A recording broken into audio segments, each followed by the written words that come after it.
سامنے رکھی جائے تو بغیر معلم کے اس کتاب کے کوئی بھی مفہوم واضح نہیں ہو پائے گے۔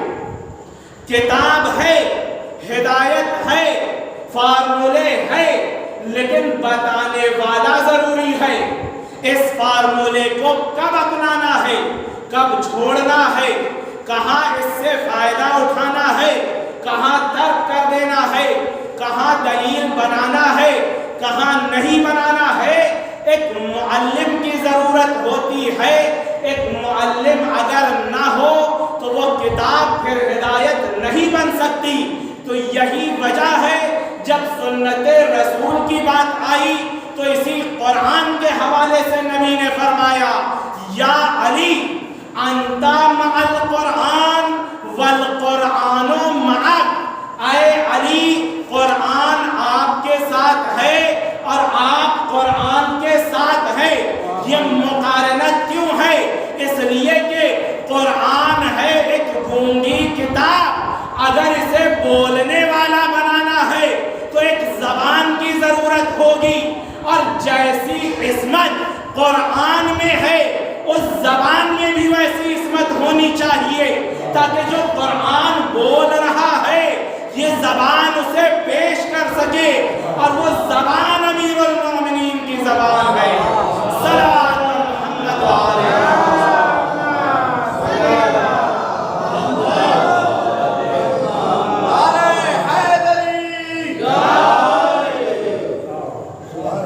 قرآن مجید ایسی کتاب ہے جو ہدایت ہے، لیکن کب قرآن فرماتا ہے یضل بہ کثیرا ویہدی بہ کثیرا وما یضل بہ الا الفاسقین۔ یہی قرآن ہے جو بہت سو کو گمراہ کر رہا ہے، یہی قرآن ہے جو بہت سے کو ہدایت کر رہا ہے۔ پھر قرآن گمراہ کر رہا ہے، یہ بات کیسے؟ جی بے شک اگر قرآن کو معلم قرآن کے بغیر لیا جائے تو یہ قرآن گمراہی ہے، ضلالت ہے، اور اگر اسی قرآن کو ایک معلم کے ساتھ لیا جائے تو یہی قرآن ہدایت ہے۔ اب جو کچھ لوگوں نے یہ کہا تھا حسبنا کتاب اللہ، وہ قرآن کی حمایت نہیں کر رہے تھے، وہ بشر کی گمراہیت چاہتے تھے، اس لیے کہ قرآن تنہا ہدایت ہو ہی نہیں سکتا۔ جنگ صفین ہوئی، جب جنگ صفین میں فیصلہ نہ ہو پایا تو کیا کیا گیا؟ سپاہ مخالف کہا قرآن نیزے پر اٹھایا جائے، قرآن نیزے پر اٹھایا جائے۔ جب قرآن نیزے پر بلند ہوا کہا ان الحکم الا للہ، حکم و فیصلہ نہیں ہے سوائے اللہ کے۔ امیر المومنین نہج البلاغہ میں فرماتے ہیں کلمۃ حق یراد بہا باطل، ایک کلمہ حق ہے جس سے ارادہ باطل لیا گیا ہے۔ واقعاً قرآن کی آیت ہے ان الحکم الا للہ، فیصلہ نہیں ہونا چاہیے سوائے اللہ کے، یعنی فیصلہ کرنے والا اللہ ہو، اللہ کا فیصلہ ہی بہترین فیصلہ۔ یہ بات صحیح ہے، لیکن حضرت فرماتے ہیں اس صحیح شعار کو اٹھا کر باطل کا ارادہ کیا جا رہا تھا۔ اس سے قرآن اٹھایا گیا، نیزے پر بلند، نیزے پر آیا، اور لوگ یہ کہہ رہے ہیں ان الحکم الا للہ، فیصلہ اللہ کا ہونا چاہیے۔ حضرت نے فرمایا کلمۃ حق یراد بہا باطل، ایک ایسا کلمہ حق ہے یہ جس سے ارادہ باطل کیا جا رہا ہے۔ اب لوگ آنکھوں میں جن کے دین تھا انہوں نے کہا بات تو صحیح ہے، وہاں قرآن ہے اور امیر المومنین ہمیں اس سے روک رہے ہیں،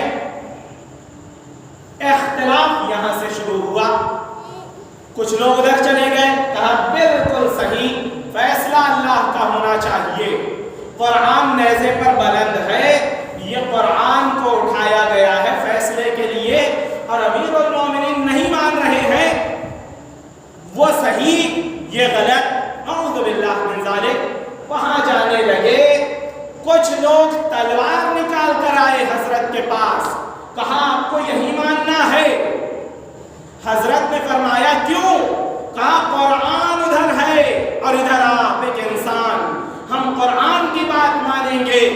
امیر المومنین نے فرمایا وہ قرآن نہیں ہے, قرآن ادھر ہے, تمہارے سامنے قرآن کھڑا ہوا ہے, وہ تو صفحہ ہے, کاغذ ہے اور کھال ہے, وہ قرآن نہیں ہے, اس کا دھوکہ مت کھا لینا, قرآن تمہارے سامنے کھڑا ہے.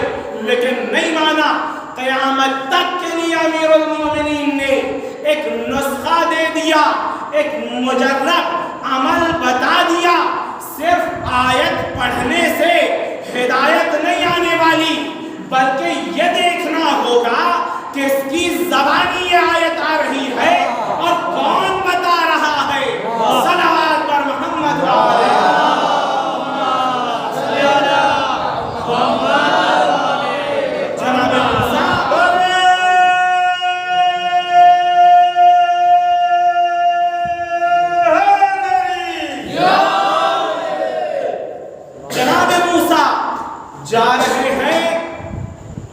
شیطان آتا ہے, موسیٰ کہیے لا الہ الا اللہ.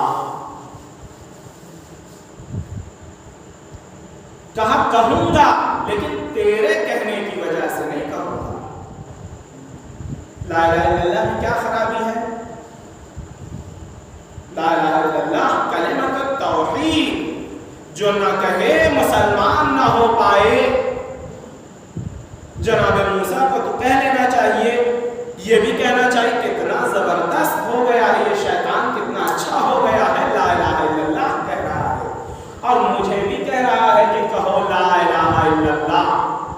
لیکن بصیرت ہے یہاں, اندھے پن والا دین نہیں لیا ہے انبیاء الہی نے. کہا کہوں گا, تیرے کہنے سے نہیں کہوں گا, تیرے کہنے سے نہیں کہوں گا, اگر اللہ کہے تو کہوں گا. خداوند متعال کی طرف رجوع کیا, پالنے والے شیطان یہ کہہ رہا ہے کہ کہو لا الہ الا اللہ. اللہ نے جناب موسیٰ سے کہا کہ یہ ہے میرا دشمن, اس کے لا الہ الا اللہ کہنے کے پیچھے بھی کوئی مقصد ہوگا. یہ آپ سے کلمہ توحید کو اس لیے کہلوا رہا ہے تاکہ آپ کو مشرک بنا دے. پس ہر وہ فرد جو آیت پڑھنے لگے, روایت پڑھنے لگے, ہمیں دین اس سے نہیں لینا ہے. حفظیات ایک الگ مسئلہ ہے, ہدایت ایک الگ مسئلہ ہے. قرآن ہمیں قاری سے نہیں لینا ہے, حافظ سے نہیں لینا ہے. اللہ نے اس قرآن, اس جیسی کتاب کے لیے معلم بھیجے ہیں, ہمیں ان معلم سے لینا ہے, اور معلم رسول اللہ ہے, امیر المومنین ہے. اگر ان سے قرآن لے رہے ہیں تو یہ قرآن ہدایت بھی ہے, بینات بھی ہے, فرقان بھی ہے. جیسے یہ معلم خود ہدایت بھی تھے, بینا بھی تھے, فرقان بھی تھے, ویسے ہی قرآن بھی بینا ہوگا, فرقان ہوگا, ہدایت ہوگا. اور اگر ہم نے معلم کو چھوڑ دیا تو یہی قرآن گمراہ کرے گا. اس قرآن سے پیچیدہ کوئی کتاب نہیں ہوگی, اور حق اور باطل میں ملاوٹ کرنے والا یہی قرآن ہو جائے گا. صلوات پر محمد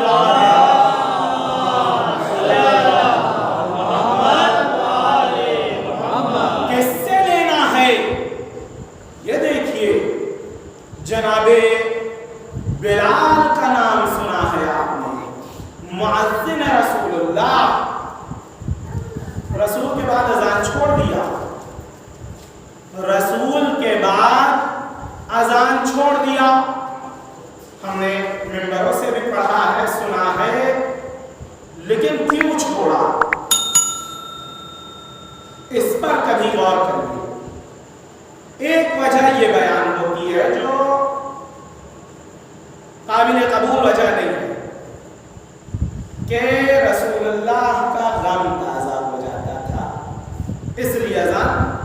تو یہ کہتے نہ، میں نہیں مانتا اس وجہ کو کم سے کم، اور یہ وجہ ہو بھی نہیں سکتی۔ وجہ وہ دیکھیں جو جناب بلال نے بیان کی ہے، جو ایک کام کو کر رہا ہے یا نہیں کر رہا ہے وہ بتائے گا نا کہ میں نے کیوں چھوڑا، کیا ہوا۔ جناب بلال ان افراد میں سے ہیں جنہوں نے بیعت نہیں کی ہے پہلے خلیفہ، ان افراد میں سے چلے گئے۔ ایک روز ٹہل رہے تھے، روکا گیا، بلال اذان کہیے، کہا نہ میں اذان نہیں کہہ سکتا۔ کہا کیوں؟ کہا وہ جو حکم دینے والا تھا وہ نہیں ہے اپنے مقام پر، جو حکم دینے والا تھا وہ نہیں ہے، اس رات ایک مرتبہ دے دیجئے۔ کیا ہو رہا ہے؟ اپنی حکومت میں اگر جناب بلال نے ایک بار اذان دے دی، اس حکومت کی تائید ہے۔ جو مؤذن رسول کے دور میں اذان دیتا تھا اسی مؤذن نے ہماری حکومت میں اذان دی ہے۔ کام نہیں، غم تازہ ہو جائے گا، میرا گلا بھر جائے گا، میری آواز نہیں نکلے گی، میں اذان نہیں دے سکتا۔ کہا اچھا اذان نہیں یا رسول اللہ تک تو آ سکتے ہیں، شروعات سے نبی تک؟ کہا میں نہیں دے سکتا، میرا گلا بھر جائے گا، میری آواز نہیں نکلے گی۔ کہا بلال لا الہ الا اللہ کہہ دو۔ کہا نہیں میں نہیں دے سکتا، انکار۔ اور یہی بلال ہے جب شہزادی کونین نے بلایا، کہا بلال اذان دینا چھوڑ دیا؟ کہا یاد تازہ ہو جاتی ہے۔ کہا میں چاہتی ہوں کہ اذان گئے، اذان دیا۔ یعنی جناب بلال اپنے عمل سے بتانا کیا چاہ رہے ہیں کہ اگر کوئی امیر المومنین کا دشمن ہے، اگر اس کے کہنے پر میں نے اذان دے دی تو وہ شرک کے زمرے میں آئے گا، اور اگر جن کو اللہ نے منسوب کیا ہے وہ اذان دینے کہے اور میں نہ دوں تب بھی یہ شرک کے زمرے میں آئے گا۔ جناب بلال کا ایک اذان دینا اور نہ دینا توحید اور شرک کی حدود کو معین کر رہا ہے۔ صلوات بر محمد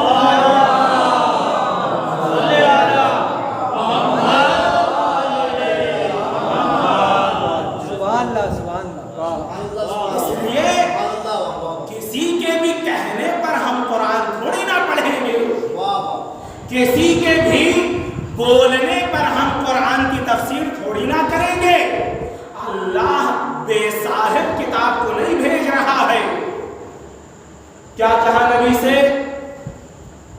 اِنَّا نَزَّلْنَا الْقُرْآنَ لِتُبَيِّنَ مَا نُزِّلَ إِلَيْهِمْ۔ یا رسول اللہ ہم نے قرآن کو نازل کیا کیوں؟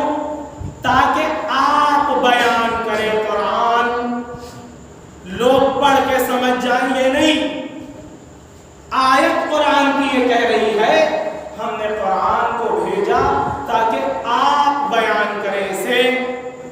یعنی صرف نزول قرآن کافی نہیں ہے، جب تک کہ بیان کرنے والا نہ ہو، اور اگر بیان کرنے والا ہے تو یہی قرآن نور ہے، یہی قرآن بینہ ہے، یہی قرآن ہدایت ہے، یہی قرآن فرقان ہے۔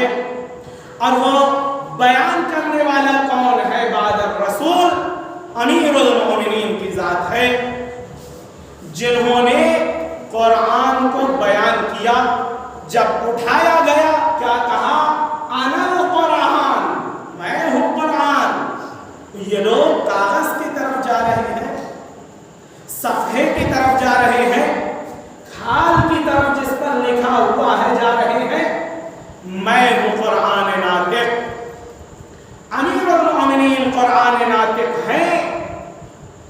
وہ بیان کریں گے کہ یہ آیت کیا ہے اور کس طرح سے ہے، نہ یہ کہ ہم جو سمجھے یا کسی نے کچھ بتا دیا۔ ہدایت ہو ہی نہیں سکتی۔ ہدایت گری زبان اہل بیت میں ہے۔ کیا ہوا تھا؟ مردے زندے ہوتے ہیں نا اس قرآن سے۔ چوتھے امام کے پاس آیا، آنے کے بعد کہا، آپ نے کہا کہ اگر قرآن پڑھا جائے تو خود آیت بھی یہی کہتی ہے او کلم بہ الموتى، مردے زندہ ہو جائیں گے، تکلم کریں گے، او سیرت الجبال، پہاڑ کو حرکت دے دی جائے گی اپنی جگہ سے کسی قرآن کے ذریعے سے۔ میں نے پڑھا، کچھ نہیں ہوا۔ امام نے فرمایا قرآن نہیں، یہ تو بہت بڑی بات ہے، سورہ حمد کے ذریعے سے مردے زندہ ہو سکتا ہے۔ مسئلہ اور مشکل ہو گیا۔ سورہ حمد کہا میں نے بہت پڑھا، قرآن پڑھا، نہیں زندہ ہوا۔ امام آئے، آنے کے بعد میت رکھی ہوئی تھی۔ بسم اللہ الرحمن الرحیم، قم بإذن اللہ، اللہ کے حکم سے اٹھ جاؤ۔ اٹھ گیا۔ اٹھنے کے بعد اس فرد کو کہا ھذا امامک، یہ آپ کے امام ہیں۔ اس کے بعد کہا اجازت ہے میں دوبارہ جاؤں؟ امام نے اجازت دی اور چلا گیا۔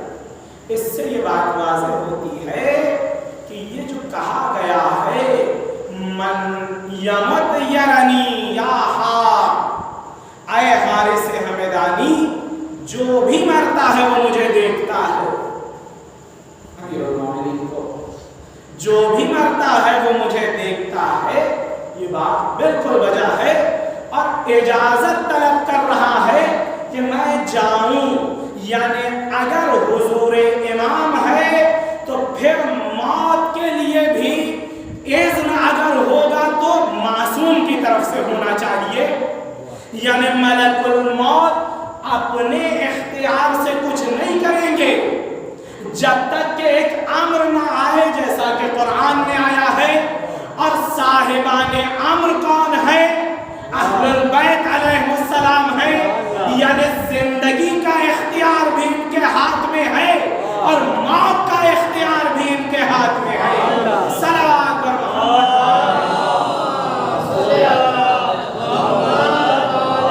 امام نے بسم اللہ کہا، قم بإذن اللہ، اللہ کے حکم سے اٹھ جا۔ وہ اٹھا، اجازت لیا اور چلا گیا۔ امام نے فرمایا آیت وہی ہے لیکن زبان کی تاثیر تبدیل ہو جاتی ہے۔ یعنی کیا؟